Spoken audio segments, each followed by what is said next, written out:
So let me tell you the story of Kgarebe and her grandmother. Kgarebe lived with her parents in the green hills of Zululand, and she was still very small. She was 3 years old, and she helped her mother around the house to make some flour, to make porridge in the mornings, to wash some of the clothes, to tidy the house, and her father looked after the cattle, and they were very happy and quiet. And one day her mother called her and said, "Kgarebe, my child, I'm going to have a baby. Maybe it's going to be a little brother or a sister for you, but I can't look after you while I have the baby. So I'm going to ask you to go and stay with your grandmother." And Kgarebe was quite happy. She loved her grandmother. And the next morning early, her father took her by the hand and they walked off over the long green hill, down into the valley, around the other mountain. And with him, her father brought a milk cow so that there would be food for Kgarebe.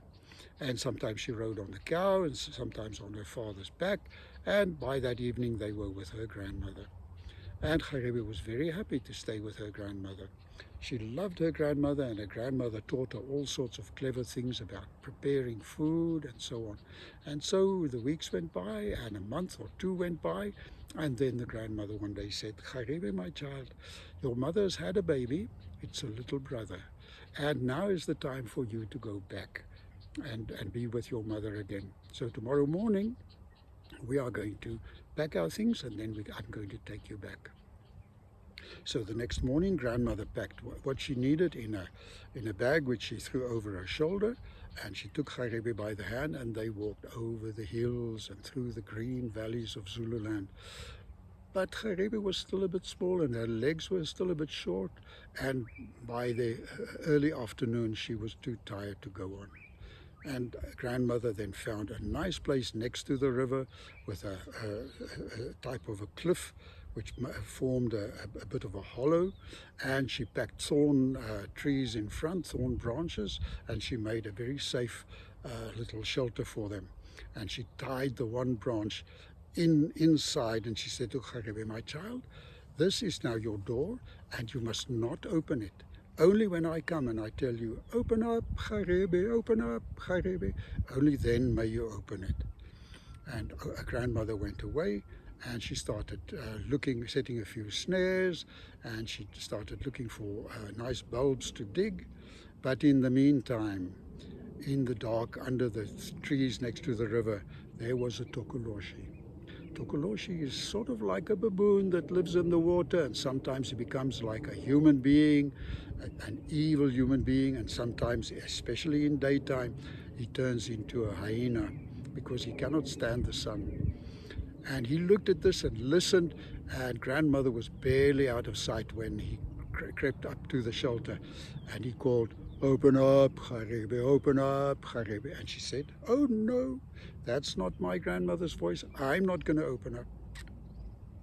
And the Tokoloshe thought and thought, and then he went to the fire, and he found a round white pebble, and he heated it in the fire, and then he swallowed it. And he went back to the shelter, and his voice was changed, and he said, "Open up, Kgarebe, open up, Kgarebe." And Kgarebe thought, "Well, this sounds like my grandmother." And she opened the shelter, and the Tokoloshe grabbed her and threw her over his shoulder and ran down the path. But not before Kgarebe had been able to grab a handful of ash from the fire.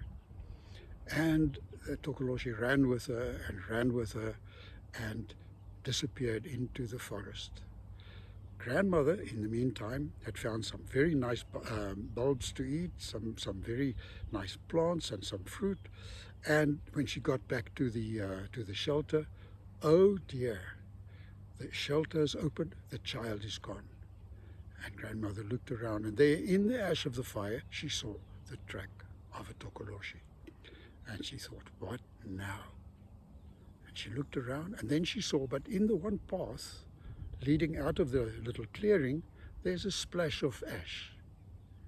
And she followed, and she looked, and she saw a little bit further down the path another splash of ash, as if somebody had dropped some of the ash. And she thought, the clever child. And she followed, and she was running now to try and catch up with them. And after a while, no more ash. What now?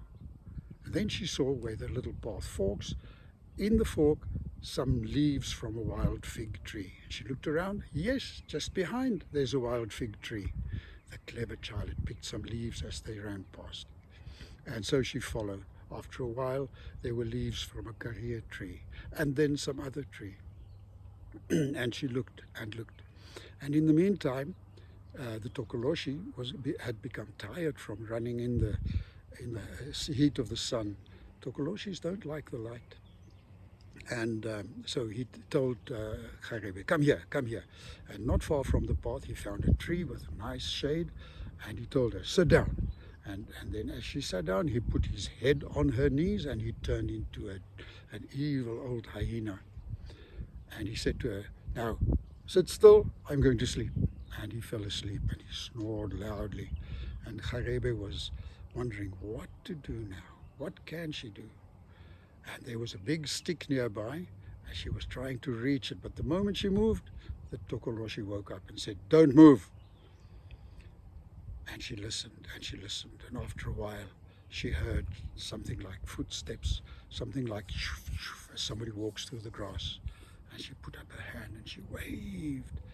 And grandmother saw the movement. And she wondered, what is that? A snake? No, it's an arm. It's an arm. And she looked, and there's the child with the hyena on her lap. And grandmother showed, shh, quiet. And she took her fire-making things from her bag, and she started making a fire, rubbing a little stick between her hands on a harder stick. And she rubbed and she rubbed and she rubbed until she had a little ember. And she blew on it, and she put some grass on it, and some fine grass and some small twigs, and not very long, and she had a nice fire going. And then she took her fire poker, her iron fire poker, out of the bag, and she heated it in the fire until it was red hot. And then she crept up and she stuck it into the hyena's ear, and it died. And then she and Kgarebe went back to their shelter, and they made a nice dinner, and they slept there that night very safely. And the next morning they walked up the long hill and over the top and back to where her mother was waiting for her with the little baby.